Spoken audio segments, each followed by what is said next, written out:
আসসালামু আলাইকুম। আশা করি সবাই ভালো আছো। আচ্ছা, তো যে কথাটা বলতে যাচ্ছি যে এখন করোনার পরিস্থিতি খুব খারাপ।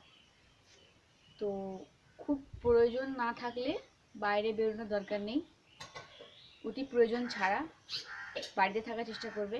বাড়ির লোকদেরও বলবে যদি বা প্রয়োজনে বাইরে বেরোতে হয় তাহলে মাস্ক স্যানিটাইজার অবশ্যই ব্যবহার করবে। ঠিক আছে? শরীর সুস্থ থাকাটা খুব দরকার। আগে শরীর, তারপরে পড়াশোনা। দেখো, এরপর আমরা পড়াশোনার বিষয়ের মধ্যে ঢুকি। যে জিনিসটা আমরা আগের দিন পড়েছি সেল চ্যাপ্টার মধ্যে, the basic unit of the cell, জীবনের যে গঠনগত যে উপাদান, যে একক কোষ, তো সেটা সেই চ্যাপ্টারে যদি আমরা দেখি যে গত 2 বছরে কি কোশ্চেন এসেছিল, তাহলে দেখতে পাবো যে তোমাদের ক্লাস 11-এর বোর্ডের যে ফাইনাল এক্সাম হয়, সেই ফাইনাল পরীক্ষাতে 2 বছর ধরে একটা কোশ্চেন রিপিট এসছে। এই আগের বছর, তার আগের বছর এই চ্যাপ্টার থেকে মাইটোকন্ড্রিয়ার স্ট্রাকচারটা 2 বছর রিপিট হয়েছে। আর একটা কোশ্চেন এসেছিল রাইবোজোমের পরমাণু গঠন। তাহলে এই চ্যাপ্টার থেকে কোশ্চেন আসতে পারে যে অঙ্গাণু যেগুলো, অর্থাৎ mitochondria, lysosome, ribosome, endoplasmic reticulum, centrosome, এইগুলোর একটা গঠন দেবে, পরমাণু গঠন, স্ট্রাকচার। আর হতে পারে কি এমসিকিউ কোশ্চেন, যেমন আগের দিন বললাম একটা কোশ্চেন যে ব্যাকটেরিয়ার কোষ প্রাচীর কি দ্বারা গঠিত। তাছাড়া আসতে পারে যে মেসোজোম কোথায় পাওয়া যায়, মেসোজোম কি। বোঝা গেছে? এই সমস্ত কোশ্চেন আসতে পারে, কিংবা ওই অঙ্গাণু, কোষীয় অঙ্গাণুর একটা গঠন তোমাকে তুলে দেবেই, যে কোনো একটা গঠন। আগের বছর এসেছিল মাইটোকন্ড্রিয়া, রাইবোজোম, তো এই বছর ইম্পর্টেন্ট আছে নিউক্লিয়াস, তারপর তোমার প্লাস্টিডের গঠন, ক্লোরোপ্লাস্টের গঠন আসতে পারে, তারপরে সেন্ট্রিওলের ক্লোভার যে কাট হুইল মডেল করাবো, সেটাও আসতে পারে। ওকে, এই চ্যাপ্টারটা পড়তে গিয়ে শুধুমাত্র বই পড়লে, মুখস্থ করলে, সেগুলো একটু অ্যাভয়েড করবে। অর্থাৎ ক্লাস দেখবে, ক্লাস দেখার পর অবশ্যই বইটা পড়বে, বইটা অবশ্যই একবার পড়বে, কারণ অনেক কিছু জিনিস এক্সট্রা থাকতে পারে। তো বই পড়ার পর সেগুলোকে বসে বসে মুখস্থ করার কোনো প্রয়োজন নেই। কিছু জিনিসকে একটু আলাদা ওয়েতে ব্যবহার করতে হবে, নিতে হবে। কীরকম না, ধরো এই চ্যাপ্টার পড়াতে গিয়ে সেলের যে বেসিক জিনিসগুলো, সেগুলোকে তুমি আয়ত্ত করে নাও। যে একটা অর্গানিজমের মধ্যে, অর্থাৎ অঙ্গাণুর মধ্যে কি থাকতে পারে? কোষ পর্দা, উদ্ভিদ হলে কোষ প্রাচীর, সাইটোপ্লাজম বর্তমান, নিউক্লিয়াস থাকবে, প্লাজমা পর্দা বা কোষ পর্দা যেটাকে বলছি, তারপর রাইবোজোম, হ্যাঁ, নিউক্লিয়াস। এই জিনিসগুলো কমন জিনিস। তাহলে আমি যখন একটা প্রোক্যারিওটের গঠন বলছি, সেখানেও বলছি যে কোষ পর্দা, কোষ প্রাচীর, সাইটোপ্লাজম, নিউক্লিয়াস বা রাইবোজোম, এগুলো বর্তমান। তাহলে সেইগুলো যা ব্যাখ্যা করব, একটা আদর্শ কোষের ক্ষেত্রেও তো তাই। সাইটোপ্লাজম বর্তমান থাকবে, কোষ পর্দা থাকবে, রাইবোজোম থাকবে, নিউক্লিয়াস থাকবে, তাই না? আবার আমি যখন কোষ প্রাচীর পড়বো, সেখানে দেখবো, আমি যখন ব্যাকটেরিয়ার গঠন পড়বো বা তোমরা পড়বে, সেখানেও দেখতে পাবে যে তাহলে এই যে কমন কিছু জিনিস, এই জিনিসগুলোকে বারবার পড়ার দরকার নেই। একবার যদি মাইন্ড সেট করে নাও যে এই উপাদানগুলো থাকবেই একটা অঙ্গাণু গঠনের ক্ষেত্রে, সেখানে কোষের মধ্যে এই উপাদানগুলো মাস্ট, তাছাড়াও সেগুলো বর্তমান। তাহলে পরীক্ষাতে যদি আসে যে পরাণু গঠন, যে কোনো অঙ্গাণুর পরাণু গঠন লেখো, তাহলে তোমার এটা অবশ্যই লিখতে হবে যে কোষ পর্দা থাকবে, সাইটোপ্লাজম বর্তমান, নিউক্লিয়াস থাকছে, রাইবোজোম থাকছে। তাহলে এই জিনিসগুলো একটা কমন জিনিস, যেগুলো বারবার বলার দরকার পড়বে না। ওকে, একবার আমি বলেছি, দুবার বলেছি, সেগুলো যখন ওভারকাম করে যাব, যে যখন আমি ধরো পড়াবো ব্যাকটেরিয়ার গঠন, তো দেখাবো যে ব্যাকটেরিয়ার গঠনের ক্ষেত্রেও এইগুলো বর্তমান। তো সেগুলো তো বারবার ব্যাখ্যা করার দরকার নেই। আর তোমরা এটা টেকনিক্যালি সাজাবে, মানে একটা অন্য ওয়েতে, যে এই জিনিসগুলো সেলের মধ্যে মেন আছে, থাকবেই। তো এইগুলো আমি যদি ভালো করে জানি, তাহলে সেলের স্ট্রাকচার এলে, যে কোনো অঙ্গাণুর গঠন এলে, এইগুলো তো লিখবই, তার সঙ্গে বাকিগুলো লিখবো। প্রত্যেকটা অর্গানের জন্য আলাদা, প্রত্যেকটা অঙ্গাণুর জন্য আলাদা আলাদা করে মুখস্থ করার দরকার নেই, ওই একই জিনিস। কেননা সাইটোপ্লাজমের মধ্যে সাইটোপ্লাজম কি সবার ক্ষেত্রে তো একই জিনিস থাকবে, একটা ব্যাকটেরিয়ার ক্ষেত্রেও তাই থাকবে, একটা আদর্শ কোষের ক্ষেত্রে তাই থাকবে, অর্ধতরল জেলির মতো পদার্থ। কোষ পর্দা ব্যাকটেরিয়ার ক্ষেত্রেও তাই, তিনটে স্তরযুক্ত লিপিডের লেয়ার, প্রোটিন লিপিড স্তর, আদর্শ কোষের ক্ষেত্রেও তাই। রাইবোজোম 2 প্রকারের, 70S 80S, আদর্শ কোষে 80S, আর প্রোক্যারিওটিক কোষে 70S। তো এইগুলো একটা বেসিক জিনিস, যেগুলো মনে রাখবে। ওকে, এবারে দেখো তোমাদের সিলেবাসে, মানে তোমাদের বইতে আছে দেখলাম, এটা জাস্ট এমনি রিডিং পড়বে, মুখস্থ করার দরকার নেই, বা এমনি দরকার নেই। যেগুলো বোঝার সেগুলো বলে দিচ্ছি, ডায়াগ্রাম এঁকে বুঝে নেবে, তাহলেই হবে।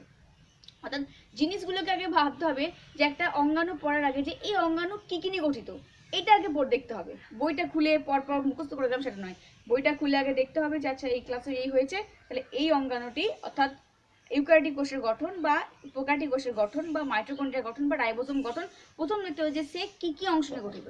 সেই অংশের মধ্যে কিছু জিনিস আমি কমন পেয়ে যাচ্ছি, সাইটোপ্লাজম, রাইবোসোম, নিউক্লিয়াস, কোষ পর্দা, এগুলো কমন, বাকিগুলো করে নেব, তাহলেই হবে। তো শারীরবৃত্তীয়ভাবে ফিজিওলজিক্যালি কাজের ভিত্তিতে কোষ দুই প্রকার, একটা হচ্ছে সোমাটিক সেল বা দেহ ক্রোমোজোম, যেটা তোমরা কোষ বিভাজন চ্যাপ্টারে পড়েছো, বা যেটা বলা হচ্ছে অটোজোম, আর একটা হচ্ছে সেক্স ক্রোমোজোম।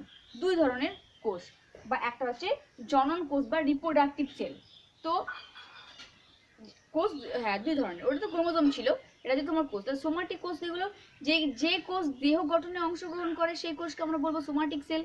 জাস্ট রিডিং করবে 2n সোমাটিক সেল, অর্থাৎ দেহমাতৃক কোষ 2n হয়, দেহমাতৃক কোষ থেকে পুনরায় দেহমাতৃক কোষ তৈরি হয়।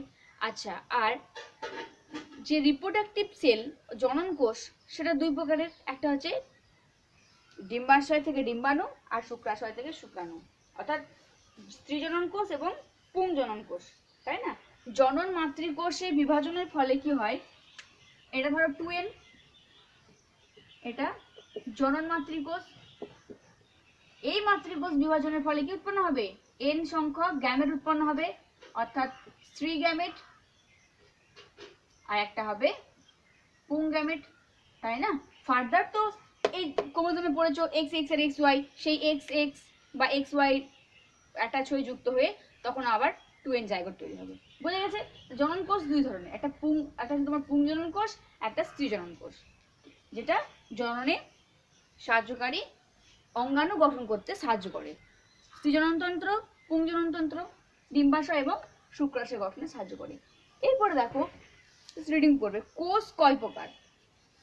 যে সমস্ত জীব দেহ কোষ দ্বারা গঠিত তাদেরকে আমরা কোষীয় জীব বলে থাকি, আর যাদের দেহ কোষ দ্বারা গঠিত নয় তাদেরকে আমরা অকোষীয় বলে থাকি। তাহলে অকোষীয় জীব কোনগুলো? কোষীয় জীব তো দেখলাম, উদ্ভিদ কোষ, প্রাণী কোষ হচ্ছে কোষীয় জীব দ্বারা গঠিত, অর্থাৎ কোষ দ্বারা গঠিত, তাই এরা কোষীয় জীব। অকোষীয় জীব ভাইরাস হচ্ছে, ভাইরয়েড হচ্ছে অকোষীয় জীব। তাহলে এটা জাস্ট একবার রিডিং করে রাখবে। জীব দুই ধরনের, একটা হচ্ছে কোষীয় জীব আর একটা হচ্ছে অকোষীয় জীব।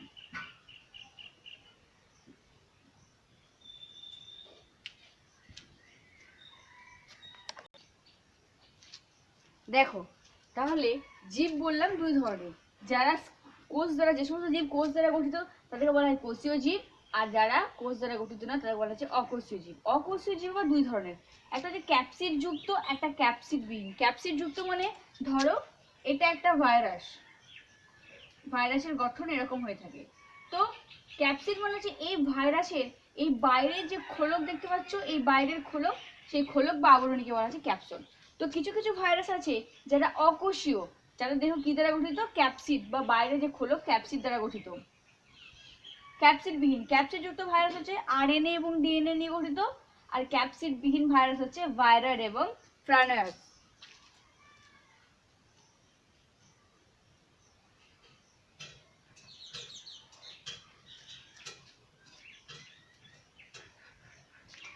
ঠিক আছে? এরপরে দেখো ভাইরাস হচ্ছে কি, ভাইরাস হচ্ছে তোমার কাকে বলবে, নিউক্লিক অ্যাসিড এবং প্রোটিন দ্বারা গঠিত, তাকে বলা হচ্ছে ভাইরাস। আর ভাইরাস হচ্ছে কি না, আবরণবিহীন আরএনএ দ্বারা গঠিত, তাকে বলা হচ্ছে ভাইরাস। আর প্রাণায়াস হচ্ছে যে শুধুমাত্র ক্ষারীয় প্রোটিন দ্বারা গঠিত, যাকে বলা হচ্ছে প্রাণায়াস। ওকে, তাহলে ক্যাপসিড যুক্ত ভাইরাস কাকে বলবো, নিউক্লিক অ্যাসিড। নিউক্লিক অ্যাসিড কোন কি হতে পারে, ডিএনএ হতে পারে, আরএনএ হতে পারে। সেই নিউক্লিক অ্যাসিড এবং প্রোটিন দ্বারা গঠিত, তাকে বলা হচ্ছে ভাইরাস। ভাইরাস হচ্ছে শুধুমাত্র আরএনএ দ্বারা গঠিত, এখানে কিন্তু ক্যাপসিড বিহীন। আর প্রাণায়াস হচ্ছে ক্ষারীয় প্রোটিন দ্বারা গঠিত। কোষীয় জীব দুই প্রকারের, প্রোক্যারিওটিক, ইউক্যারিওটিক। প্রোক্যারিওটিক বলেছি ব্যাকটেরিয়া, নিলাম, সবুজ শৈবাল, আর ইউক্যারিওটিক হচ্ছে উদ্ভিদ কোষ এবং প্রাণী কোষ। বোঝা গেছে?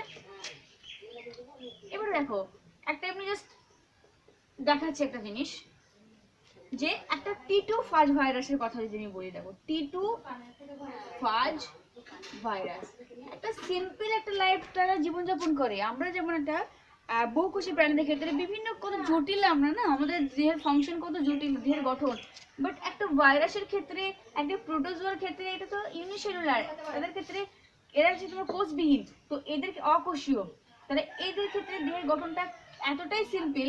কেমন দেখতে হয় দেখো, একটা টি2 ফাজ ভাইরাস দেখতে হয় এই ধরনের, এইরকম দেখতে হয় তারা। ওকে, এটাকে বলা হয় হেড, এটাকে নিক, এটাকে টেল রিজন। এখানে কি থাকে, শুধু একটা জেনেটিক ম্যাটেরিয়াল থাকে আর বাইরে থাকে প্রোটিন। বোঝা গেছে? তাহলে এই একটা সিম্পল হচ্ছে তোমার গঠন কাজে দেখা যায়, ভাইরাসের ক্ষেত্রে দেখা যায়। যাই হোক, এটা একটু মনে রাখবেন যে ভাইরাস দুই ধরনের জিনিস নিয়ে গঠিত, বাইরের খোলক প্রোটিন, ভিতরে হচ্ছে জেনেটিক ম্যাটেরিয়াল ডিএনএ অথবা আরএনএ। এরপরে যে জিনিসগুলো মনে রাখতে বললাম, কোন কোন কি কি মনে রাখবে সবার ক্ষেত্রে, কোষ পর্দা কি, কোষ পর্দার কাজ মনে রাখবে, কোথায় থাকে, কি দিয়ে গঠিত। আচ্ছা, সাইটোপ্লাজম মনে রাখবে, সাইটোপ্লাজম যেটা হচ্ছে কি না অর্ধতরল জেলের মতো পদার্থ, যার মধ্যে কোষ বিভিন্ন অঙ্গাণু বর্তমান থাকে। আর কি মনে রাখবে, নিউক্লিয়াস কি, নিউক্লিয়াসের কাজ কি এটা মনে রাখবে, আর রাইবোজোম মনে রাখবে। ওকে, মেসোকোষ প্রাচীর, এইগুলো মনে রাখার চেষ্টা করবে।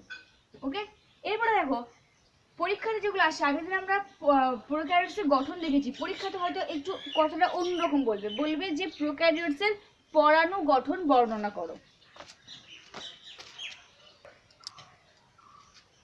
দেখো এখানে পরীক্ষাতে কোশ্চেনটা এটা আসার সম্ভাবনা নেই, তবুও করে রাখবে কারণ শর্ট কোশ্চেন আসতে পারে। তো পরীক্ষায় ধরো দিল যে প্রোক্যারিওটিক কোষের পরাণু গঠন, মানে তার পরাণু গঠন মানে অ্যাকচুয়ালি যে স্ট্রাকচারটা কি কি নিয়ে গঠিত। তো কি করবে, বই থেকে ডায়াগ্রামটা, নাম যেগুলো আছে সেগুলো তোমরা নোট করবে, ডায়াগ্রামটা আঁকবে, কারণ বোর্ড ছোট বলে সব দেখানো কিন্তু সম্ভব হচ্ছে না। তাই বইয়েতে আমি যেগুলো দেখেছি তার বাইরেও বইতে আরো কিছু নাম আছে যেগুলো আমি ডিসকাস করেছি আগের ক্লাসে, সেগুলো লিখে নেবে। তাহলে এই যে পরাণু গঠন মানে একদম যদি ডিটেলস দেখা হয় তাহলে দেখা যাবে যে এই ব্যাকটেরিয়ার প্রোক্যারিওটস বা ব্যাকটেরিয়ার ক্ষেত্রে, প্রোক্যারিওটস কোষের ক্ষেত্রে একদম বাইরের যে স্তর যাকে বলা আছে ক্যাপসুল, বাইরের যে আবরণী যাকে বলা আছে ক্যাপসুল বা স্লাইম স্তর। তো এই স্তরটার কাজ কি, এই স্তরটা হচ্ছে তোমার বাইরের যে আঘাত প্রতিঘাত থেকে রক্ষা করা। নেক্সট যে স্তর, ক্যাপসুলের পরবর্তী নিচে যে স্তর থাকে যাকে বলা যায় কোষ প্রাচীর, যেটা কোষ প্রাচীর কি উপাদানে গঠিত না মিউকোপেপটাইড বা পেপটাইড ও গ্লাইকন দ্বারা গঠিত। আর কোষের একদম ভিতরের দিকে যে পর্দা যাকে বলা আছে কোষ পর্দা, যেটা হচ্ছে তোমার কি বা প্লাজমা পর্দা নামে পরিচিত, যে যার কাজ হচ্ছে কি না সে সার্টেন কিছু সাবস্টেন্সকে, কিছু বস্তুকে কোষের ভিতর থেকে বাইরে অ্যালাউ করে আসতে এবং বাইরে থেকে ভিতরে যেতে প্রবেশ করে, অর্ধভেদ্য। এটা কিন্তু সম্পূর্ণভাবে সব জিনিসকে অ্যালাউ করে না। আর কি থাকে, নিউক্লিক বস্তু একদম কমন থাকবে। মেসোজোম, কোষ পর্দা ইনভেজিনেশনের মাধ্যমে দেখো ভাঁজ প্রাপ্ত হয়ে যে স্ট্রাকচার গঠন করে যাকে বলা যায় মেসোজোম, যে মেসোজোম কোষ যখন ডিভিশন হয়, ডিভিশনের সময় সূচনা স্টার্ট করতে, ডিভিশন স্টার্ট করতে সাহায্য করে মেসোজোম। আর কি করে, এখানে শ্বাস রঞ্জক মানে শ্বাস উৎসেচন হিসেবে কাজ করে। আর পলিরাইবোজোম থাকবে, আরএনএ বর্তমান, নিউক্লিক অ্যাসিড থাকে, গ্লাইকোজেন ইত্যাদি, এগুলো করে লিখে নেবে তোমরা, বইতে আছে। আর এগুলো হচ্ছে তোমার ফ্ল্যাজেলা, যেটা ব্যাকটেরিয়াকে সঞ্চালনে সাহায্য করে। ফিমব্রিয়া, ফ্ল্যাজেলার থেকে ছোট আকৃতির, যেটা হচ্ছে তোমার কি ফিমব্রিয়া, যার মাধ্যমে কি হয় না ডিএনএ আদান প্রদানও ঘটে থাকে। তাহলে এই যে গঠন, এই গঠনটা আঁকবে, আগে খাতা ছবিটা দিবে, দেওয়ার পর বর্ণনা করবে। ওকে, মুছে দিচ্ছি। তাহলে পরাণু গঠনের মধ্যে আমি পয়েন্ট কি কি লিখবো পরীক্ষাতে, ফার্স্ট এইভাবে লিখবে, হেডিং করবে। প্রথম আমরা কি দেখলাম যে ক্যাপসুল, ফার্স্ট হচ্ছে ক্যাপসুল বা স্লাইম স্তর। ওকে, আমি যা শর্ট করে ব্যাখ্যা করছি, মুখে বলছি, বলে লিখে নেবে। তাহলে ক্যাপসুল বা স্লাইম স্তর হচ্ছে এটা প্রোক্যারিওটিক কোষের একদম বাইরের দিকে যে প্রাচীর, যে বাইরের দিকে যে ওয়াল, যে কভার, যাকে বলা হচ্ছে ক্যাপসুল বা স্লাইম স্তর। ওকে, এটা হচ্ছে তোমার কি দ্বারা গঠিত, এটা সরি এটা তোমার বাইরের, তাহলে এটা একদম বাইরের লেয়ার। আমি জাস্ট বোঝানোর জন্য লিখছি, তোমরা ব্যাখ্যাটা ডিটেলসে বলবে, মানে আমি শর্ট ফর্ম লিখছি। বাইরের আবরণী, একদম বাইরের আবরণী, যার কাজ হচ্ছে কি না বাইরের বাইরের ঘাত প্রতিঘাত থেকে রক্ষা করা। কাকে? কোষকে, তাই না? আর দেখো এই যে ক্যাপসুল যুক্ত কিছু ব্যাকটেরিয়া আছে, সেই ক্যাপসুল যুক্ত ডিপ্লোকক্কাস যেটা কি করে জানো? নিউমোনিয়া রোগ সৃষ্টি করে। ক্যাপসুল যুক্ত কিছু নিউমোনিয়া রোগ সৃষ্টিকারী ব্যাকটেরিয়ার নাম কি? ডিপ্লোকক্কাস। তাহলে এটা মনে রাখবে, ডিপ্লোকক্কাস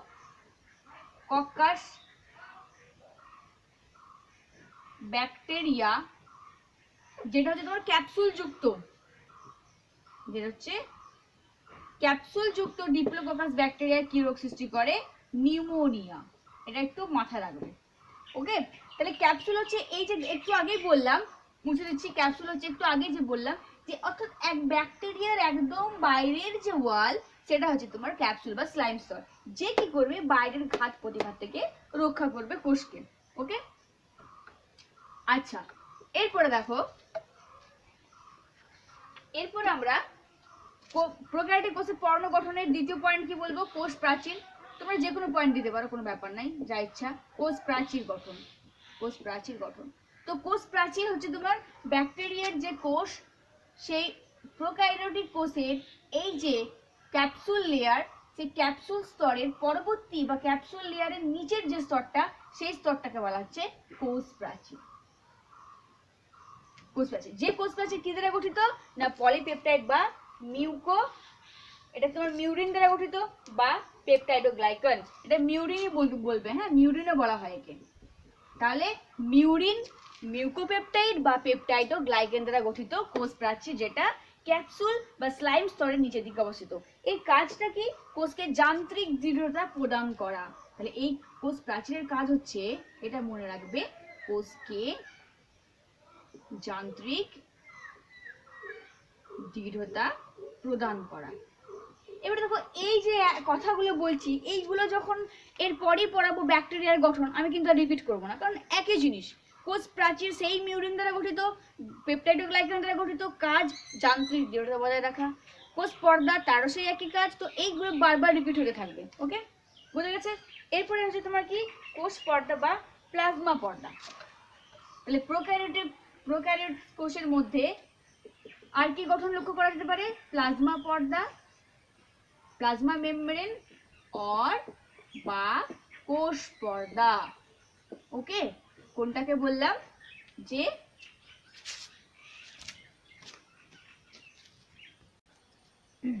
দেখো প্লাজমা পর্দা বা কোষ পর্দা কোনটাকে বললাম? যে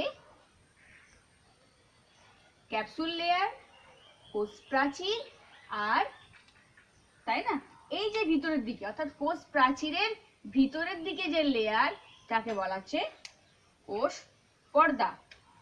এটা হচ্ছে কি? প্লাজমা পর্দা, তাই না? তাহলে কি বলবো? যে কোষের ইউক্যারিওটিক সেলের মধ্যে কোষ প্রাচীরের ভিতরের দিকে যে মেমব্রেন, তাকে বলা হচ্ছে কোষ পর্দা বা প্লাজমা পর্দা, যেটা কি দ্বারা গঠিত? লাইপোপ্রোটিন নির্মিত। লাইপোপ্রোটিন দ্বারা গঠিত হচ্ছে প্লাজমা পর্দা। এই প্লাজমা পর্দা হচ্ছে তোমার খুবই সূক্ষ্ম প্লাজমা পর্দা, এখানে আবরণ থাকে লাইপোপ্রোটিন নির্মিত। এটা কিন্তু আদর্শ কোষের মতোই প্রবেদক ভিন্ন, অর্থাৎ কিছু জিনিসকে বাইরে থেকে অ্যালাউ করে, আর কিছু জিনিসকে বাইরে ভিতরে প্রবেশ করতে অ্যালাউ করে। ঠিক আছে? আর কি হয়? এই প্লাজমা পর্দা আঙুলের মতো ভাঁজ বা ইনভ্যাজিনেশনের ফলে প্লাজমা পর্দা ভাঁজপ্রাপ্ত হয়ে কি হয়? প্লাজমা পর্দা ভাঁজ হয়ে মেসোজোম গঠন করে। মেসোজোম অঙ্গাণু গঠন করে, তাই না? অর্থাৎ একটু আগেই ডায়াগ্রামে যেটা দেখালাম, যে এই প্লাজমা পর্দা ভাঁজপ্রাপ্ত হয়ে এই ধরনের গঠন করে দেখা হয় যে মেসোজোম। যে মেসোজোমের কাজ হচ্ছে কি? না কোষ বিভাজন সূচনা করতে সাহায্য করে। কোষ বিভাজন সূচনা করে, আর কি করে? শ্বাস উৎসেচন। বোঝা গেছে? তাহলে কোষ পর্দা কি? কোষ পর্দার কাজ কি? কোষ পর্দা কি দ্বারা গঠিত? লাইপোপ্রোটিন নির্মিত, কোষ প্রাচীরের ভিতর দিকে অবস্থিত। কোষ পর্দা ইনভ্যাজিনেশন বা ভাঁজপ্রাপ্ত হয়ে যে গঠন করে, তাকে বলা হচ্ছে মেসোজোম। যে মেসোজোমের কাজ হচ্ছে কোষ বিভাজনের সময় সেটা স্টার্ট করতে শুরু করে, আর কি করে থাকে? না শ্বাস উৎসেচন হিসাবে কাজ করে। ওকে, আর কি দেখে দেই, সাইটোপ্লাজম। তাহলে এই কমন জিনিসগুলো সবার ক্ষেত্রে একই, একবার পড়ে নেবে, মাথায় ঢুকিয়ে নেবে, মাইন্ড সেট করে নেবে, সবগুলোর ক্ষেত্রে লিখতে পারবে, বারবার একই জিনিস পড়ার দরকার নেই। এটাই লাস্ট বলবো আজকে, বাকি যখন পড়াবো তখন জাস্ট নামগুলো বলবো, ব্যাখ্যাটা এখন বলে দিচ্ছি। সাইটোপ্লাজম, তাহলে প্রোক্যারিওটিক কোষের মধ্যে সাইটোপ্লাজম দেখা যায়। আমি এখন একটা লেয়ারে দেখাচ্ছি, একদম ভিতরের লেয়ার যেটা কোষ পর্দা, বাকিগুলো দেখাচ্ছি না, ঠিক আছে? তো এই পর্দার ভিতরে যে অর্ধ তরল যে জিনিস থাকে যাকে কি বলা হচ্ছে, সাইটোপ্লাজম। ওকে, তাহলে প্লাজমা পর্দা বেষ্টিত, প্লাজমা পর্দা বা কোষ পর্দা বেষ্টিত যে অর্ধ তরল অংশ যাকে আমরা বলবো সাইটোপ্লাজম। ওকে, এই সাইটোপ্লাজমের মধ্যে কি থাকে, খাদ্যবস্তু এবং গ্লাইকোজেন সঞ্চিত থাকে। এখানে কি থাকে, বিভিন্ন খাদ্যবস্তু ও গ্লাইকোজেন কি হয়, সঞ্চিত থাকে।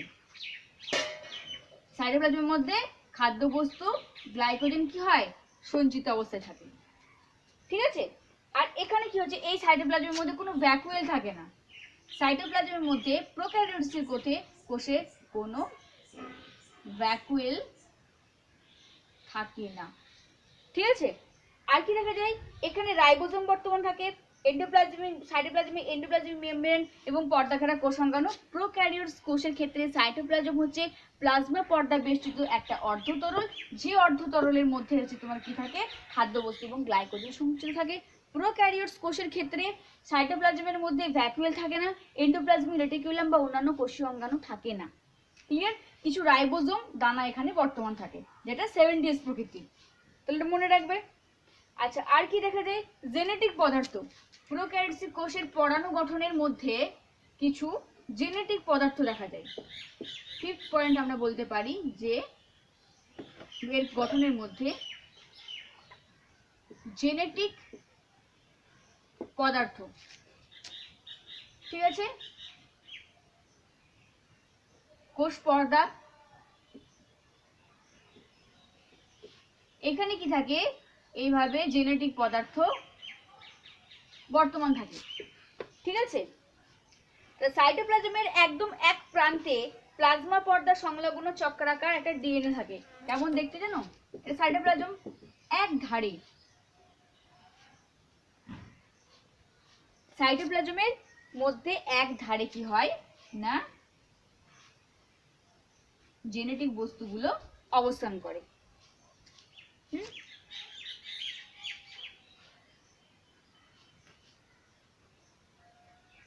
দেখতে পাচ্ছ, এইভাবে ডিএনএ অবস্থান করে।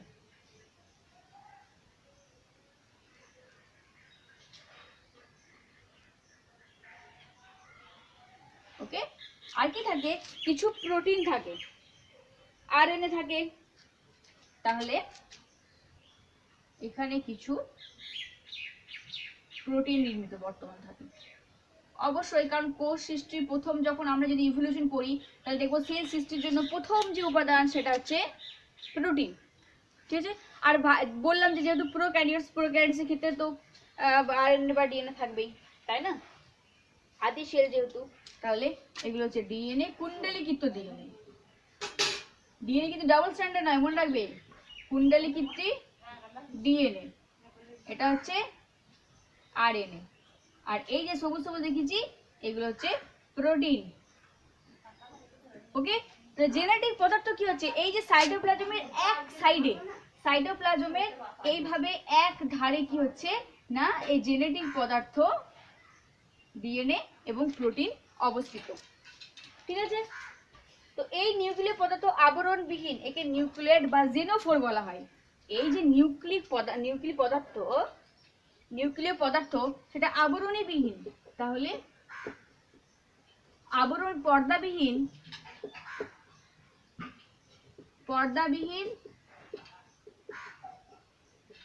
নিউক্লিয়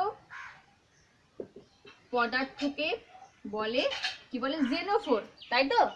কি বলা হয় একে, জেনোফোর বা নিউক্লিয়েড, একে বলা হয় জেনোফোর বা নিউক্লিয়েড। বোঝা গেছে?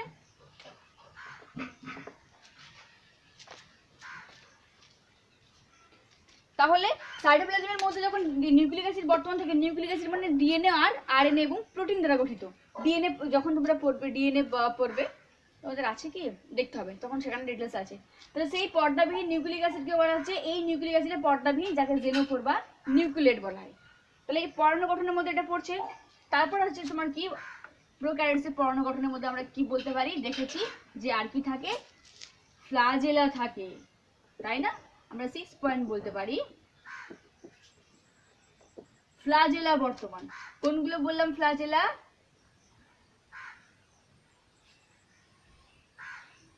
তোমরা ডায়াগ্রাম একটাই আঁকবে, আমি বোঝানোর জন্য ডায়াগ্রামগুলোকে ছোট ছোট করে তোমাদেরকে দেখাচ্ছি।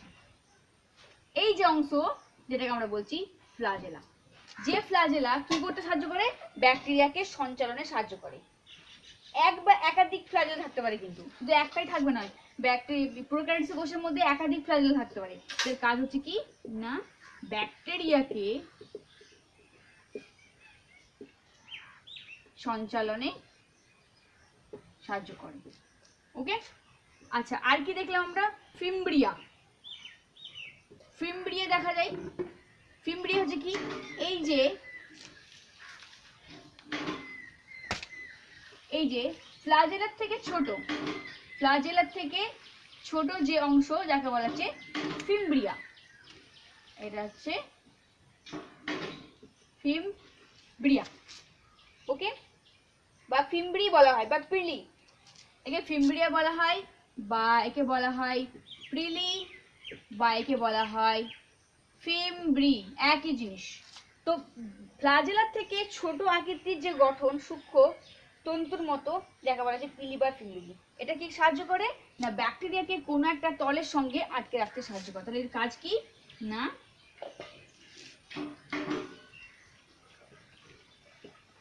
ব্যাকটেরিয়াকে কোনো তলের সঙ্গে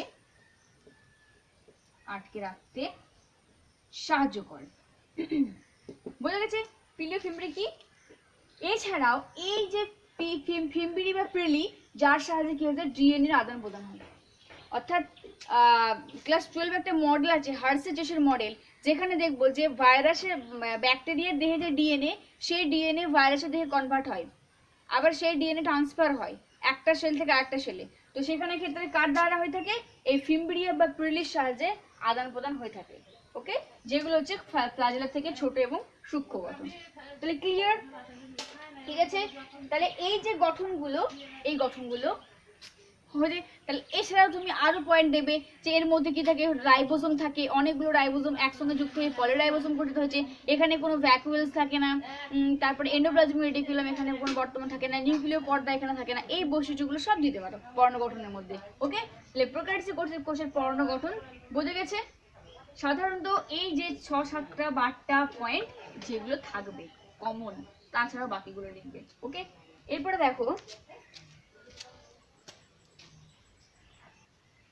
দেখো, এটা মনে রাখবে, একটা প্রোক্যারিওটিক কোষ হচ্ছে পিপিএলও, এটা একটা প্রোক্যারিওটিক কোষ, ইউক্যারিওটিক নয়, যার পুরো নাম কি, প্লিউরো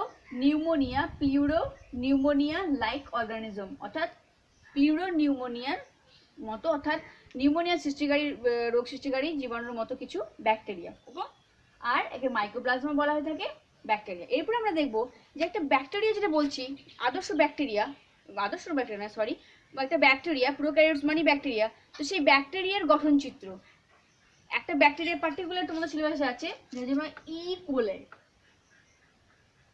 এই ব্যাকটেরিয়ার গঠন আমরা দেখব। দেখো, এরপর আমরা যার গঠন দেখাবো সেটা হচ্ছে ব্যাকটেরিয়া। ব্যাকটেরিয়ার গঠন, কোন ব্যাকটেরিয়া, ই কোলাই, বা একে বলা হয় এসেচেরিয়া কোলাই বা ই কোলাই, সেই ই কোলাই ব্যাকটেরিয়ার গঠন। পরীক্ষা এখান থেকে যদি বা দেয় তাও লিখবে, কারণ কমন পয়েন্ট তো জানোই যে কোনগুলো কমন পয়েন্ট। এছাড়াও এখান থেকে কোনো শর্ট কোশ্চেন দিতে পারে যে পিলি বা ফিমব্রি কি, পিলি ফিমব্রি কাজে দেখা যায়, পিলি ফিমব্রি কাকে বলে, তো লিখবে। তো এসেচেরিয়া কোলাই বা ব্যাকটেরিয়ার গঠন। তো ব্যাকটেরিয়ার কথাটাকে ব্যাকটেরিয়ার কি বলা হয়, জার্ম বা মাইক্রোবস, এটাকে জার্ম বা মাইক্রোবস নামে পরিচিত। ব্যাকটেরিয়া প্রথম কোন বিজ্ঞানী আবিষ্কার করেছেন, এটা ইম্পর্টেন্ট। এটা নোট করবে। ব্যাকটেরিয়া আবিষ্কার করেন বিজ্ঞানী লিভেনহক। এটা ইম্পর্টেন্ট, বিজ্ঞানী লিভেনহক। ওকে, বিজ্ঞানী লিভেনহক তিনি প্রথম ব্যাকটেরিয়া আবিষ্কার করেছিলেন কত খ্রিস্টাব্দে? 1676 খ্রিস্টাব্দে। 1676 খ্রিস্টাব্দে। তো ব্যাকটেরিয়া দেখতে একরকম হয় না, যেমন বলেছিলাম যে কোষ বিভিন্ন প্রকার হতে পারে, গোলাকার, লম্বাকার, দণ্ডাকার, স্পাইরাল, বহুজাকৃতি, ঠিক ডিম্বাকৃতি, সেরকম ব্যাকটেরিয়ারও কিছু গঠন, নির্দিষ্ট গঠন আছে। তো ব্যাকটেরিয়ার কি কি গঠন দেখা যায়? একটা হচ্ছে গোলাকার ব্যাকটেরিয়া, বিভিন্ন নাম। কি কি দেখা যায় না, সাধারণত ব্যাকটেরিয়া আকারে গোলাকার হয়।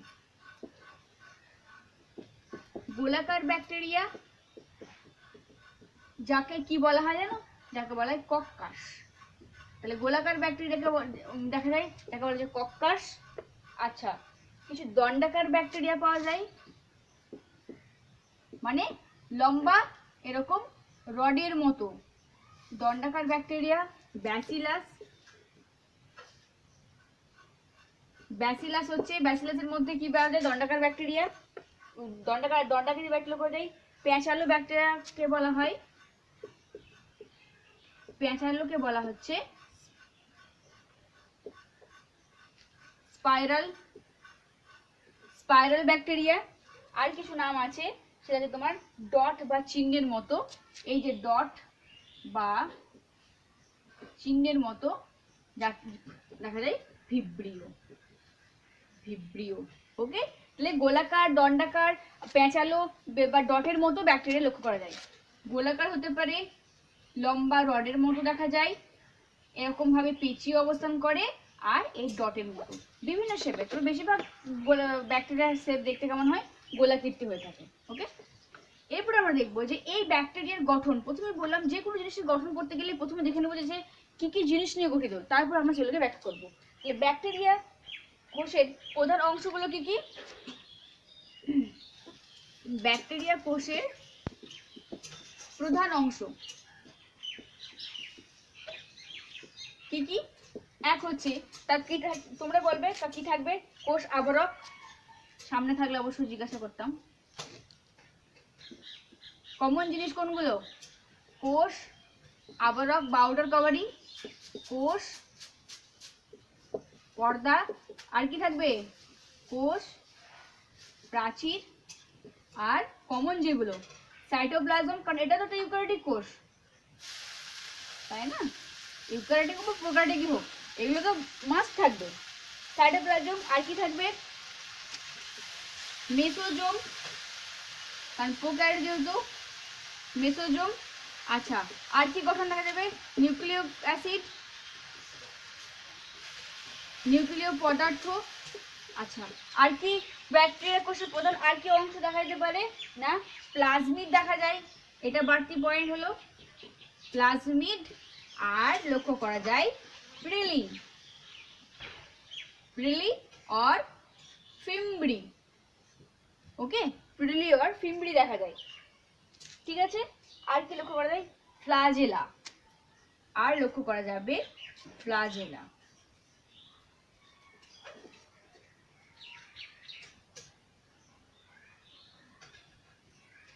ঠিক আছে, তাহলে দেখো আমরা প্রথমেই আগে পড়ে নেবো, মানে সঠিকভাবে পড়বো। প্রথম আমরা কি কি জানতে হবে আমাদেরকে? কোষ আবরণী, কোষ প্রাচীর, কোষ পর্দা, সাইটোপ্লাজম, মেসোজোম, এগুলো আমাদের সব পড়ানো হয়ে গেছে আগের ক্লাসে। তাহলে এগুলো নতুন করে বলছি না, যা বলেছি একই জিনিস, একই হবে সেই পয়েন্টগুলো। নিউক্লিয়িক পদার্থ কি বলেছি? আচ্ছা, প্লাজমিড বলতে হবে, পিলিফিমরি বলা হয়েছে, তাও এটা একটু ব্যাকটেরিয়ার ক্ষেত্রে ডিটেলস স্ট্রাকচারটা বলবো, আর ফ্লাজেলা। ওকে,